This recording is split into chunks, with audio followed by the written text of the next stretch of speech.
Right bulletin లో మరో breaking news చూస్తున్నాం. తెలంగాణలో క్యాంపు రాజకీయాలు ఫిక్స్ అయితే చేరుకున్నాయి. చాలా మున్సిపాలిటీలో హంగు పరిస్థితి ఏర్పడడంతో ఇప్పుడు మేయర్, చైర్మన్ పీఠాలే ప్రధాన లక్ష్యంగా రాజకీయ పావులైతే కదుపుతున్నాయని చెప్పాలి. ప్రత్యర్థి పార్టీల బేరసాలకు కూడా తమ అభ్యర్థులు లొంగిపోకుండా చూసేందుకు ఓట్ల లెక్కింపుకి ముందే క్యాంపు పాలిటిక్స్ ప్రారంభమయ్యాయి. నిజామాబాద్ కార్పొరేషన్ కు చెందిన బీఆర్ఎస్ అభ్యర్థులను హైదరాబాద్ క్యాంపుకు తరలించినట్లు కూడా సమాచారం. అలాగే ఖానాపూర్, నిర్మల్, బైన్సా మున్సిపాలిటీల అభ్యర్థులను కూడా ప్రత్యేక క్యాంపులకైతే తరలించినట్టు కూడా తెలుస్తోంది. మరోవైపు మంచిర్యాల కార్పొరేషన్ కు చెందిన బీజేపీ అభ్యర్థులను మహారాష్ట్రకు షిఫ్ట్ చేసినట్టు కూడా రాజకీయ వర్గాల్లో చర్చనైతే జరుగుతోంది. కాంగ్రెస్ అభ్యర్థులను కూడా సురక్షిత క్యాంపులకు తరలించినట్లు సమాచారం. ఈ నెల 16న జరగనున్న చైర్మన్, మేయర్ ఎన్నికల రోజునే అభ్యర్థులనైతే నేరుగా కౌన్సిల్ సమావేశాలకు తీసుకొచ్చే పార్టీల వ్యూహాలైతే సిద్ధమవుతున్నాయని చెప్పాలి. హంగు మున్సిపాలిటీలో ఎవరి వ్యూహం ఫలిస్తుందో చివరి క్షణం వరకైతే ఉత్కంఠ కొనసాగనుందని చెప్పాలి. రైట్, ఇక ఇదే అంశానికి సంబంధించి మరింత సమాచారం మా స్పెషల్ కరెస్పాండెంట్ శ్రీకాంత్ అందిస్తారు. శ్రీకాంత్, చెప్పండి, దీనికి సంబంధించి అప్డేట్స్ ఏంటి? రైట్ హిమ, ఏదైతే తెలంగాణ రాజకీయాల్లో ఇప్పుడు ఒక కీలక మంత్రిగా అని చెప్పుకోవాలి. మున్సిపల్ ఎలక్షన్లకు సంబంధించిన ఫలితాల ఓట్ల లెక్కింపు ముగిసిన నేపథ్యంలో రాజకీయ ఆట అనేది, అంటే ఈ పొలిటికల్ వార్ అనేది ఇప్పుడు మొదలైందని కూడా చాలా క్లియర్ గా గుర్తు చేసుకోవాల్సిన పరిస్థితి. దీనికి ఒక కారణం హంగు పరిస్థితులు భారీగా ఏర్పడడం. రాష్ట్ర వ్యాప్తంగా హంగు పరిస్థితులు చాలా ఎక్కువ ఏర్పడడంతో క్యాంపు పాలిటిక్స్ అనేది ఫిక్స్ అని చెప్పుకోవాలి. జనరల్ గా సర్వసాధారణంగా క్యాంప్ పాలిటిక్స్ అనేది ఒక రాజకీయంలో ఒక వ్యూహంగా తీసుకెళ్లే ప్రయత్నం చేస్తూ ఉంటారు. ఏదైతే మేయర్ గాని, చైర్మన్ల పీఠాలకు సంబంధించి వాళ్ళకి కావాల్సిన వాళ్ళకి ఇవ్వడం కోసం, అంటే వాళ్ళకు కాంగ్రెస్ పార్టీ కానీ, ఇటు బీఆర్ఎస్ కానీ, అటు బీజేపీ పార్టీల పరంగా వాళ్ళని వాళ్ళు నిరూపించుకోవడం కోసం ఈ క్యాంప్ పాలిటిక్స్ అనేది చేస్తా ఉంటారు. అయితే ఈ నేపథ్యంలో ఇవాళ చూసుకుంటే కనుక ఇది సాధారణ రాజకీయ వ్యూహం అనేప్పటి కాదు, ఒక ఏదైతే మేయర్, చైర్మన్ పీఠాల కోసం జరుగుతున్న ఒక నాడీ పరీక్ష చెప్పుకోవాలి.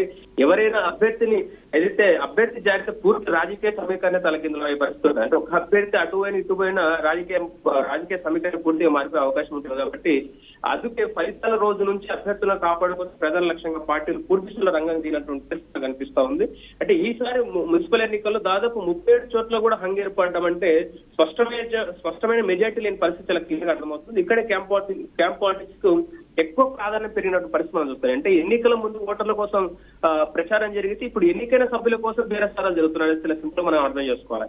అంటే డబ్బు, హోదా, భవిష్యత్తు, రాజకీయ భద్రత ఇవన్నీ చర్చల అస్త్రాలుగా మారని చెప్పుకోవాలి. అందుకే అభ్యర్థులు, ప్రత్యర్థుల చేరువకు వెళ్లకుండా దూరంగా వచ్చిన పార్టీలు అనుసరిస్తున్న వ్యూహంగా ఈ క్యాంప్ పాలిటిక్స్ చేస్తా ఉంటారు.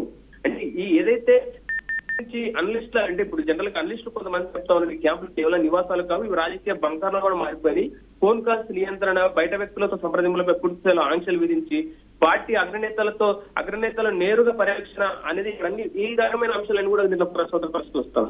అయితే ఇక్కడ మనం క్లియర్ గా పార్టీలకు సంబంధించి వ్యూహాలు కూడా మనం చెప్పుకోవాలి. అయితే బీఆర్ఎస్ పార్టీ చూసుకుంటే కనుక తెలంగాణలో ప్రధాన ప్రతిపక్షాలు ఉన్నటువంటి బీఆర్ఎస్ ఈ క్యాంప్ పాలిటిక్స్ లో అత్యంత అప్రమత్తంగా వ్యవహరిస్తుందని చెప్పుకోవాలి. నిజామాబాద్ కార్పొరేషన్ చెందిన అభ్యర్థులను హైదరాబాద్ క్యాంపుకు తరలించడం సమాచారం ఉంది. అయితే అదే విధంగా ఇదైతే ఖానాపూర్, నిర్మల్, బైంసా మున్సిపాలిటీ అభ్యర్థులు పూర్తిగా పార్టీ నియంత్రణలో ఉన్నారు. అయితే మేయర్, చైర్మన్ పీఠాలు ఎలాగైనా దక్కించుకోవడమే బీఆర్ఎస్ ప్రధాన లక్ష్యం కనిపిస్తున్న పరిస్థితి మనం చూస్తాం. అలాగే బీజేపీ వ్యూహాన్ని కూడా చూడాలి మనం ఇక్కడ.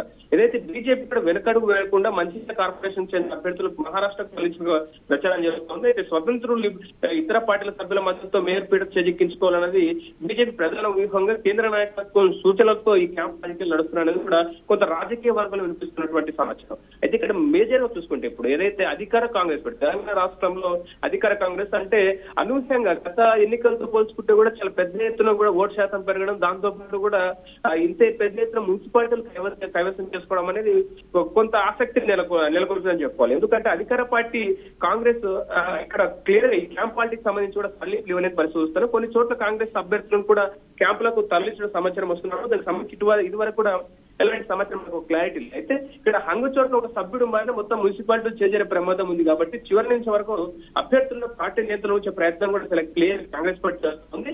దాదాపు ఇప్పటి వరకు కూడా పూర్తి స్థాయిలో ఏదైతే మున్సిపాలిటీకి సంబంధించి 66 మున్సిపాలిటీలు కాంగ్రెస్ కైవసం చేసుకోవడం, 13 మున్సిపాలిటీలు బీఆర్ఎస్ తీసుకోవడం, అయితే ఇప్పటి వరకు కూడా ఏదైతే బీజేపీ పార్టీకి సంబంధించిన ఎలాంటి మున్సిపాలిటీ ఖాతాలో అంటే మున్సిపాలిటీకి సంబంధించిన ఖాతా ఓపెన్ చేయకుండా ఉన్నది మనకి ఇప్పుడు తెలుస్తా ఉంది. అంటే ఒక ఏదైతే నారాయణపేట్ సంబంధించిన మున్సిపాలిటీ మాత్రమే బీజేపీ కైవసం చేసుకునే అవకాశం ఉందన్న కొంత సమాచారం ఉన్నప్పటికీ అక్కడ కూడా కొంత అంటే ఒక అభ్యర్థి అటు ఇటుగా ఒక అభ్యర్థి కోసం ఇండిపెండెంట్ అభ్యర్థి కోసం వాళ్ళు వెతుకుతున్న పరిస్థితి మనకు కనిపిస్తూ ఉంది. అంటే ఓవరాల్ గా చూసుకుంటే కనుక ఈ అంశానికి సంబంధించి చాలా క్లియర్ గా అర్థమవుతుంది. చాలా ఈ నెల 16న అసలు రాజకీయ ఫైనల్ అనేది మనకి ఇప్పటిదాకా నిన్నటి వరకు మనం రిజల్ట్స్ చూసాం కానీ అసలైన రిజల్ట్స్ ఏదైతే ఈ నెల 16 సోమవారం రోజు మనకు క్లియర్ గా అర్థమయ్యే పరిస్థితి. ఎందుకంటే ఆ రోజు మేయర్ చైర్మన్ సంబంధించిన ఎన్నికలన్నీ కొనసాగుతూ ఉంటాయి.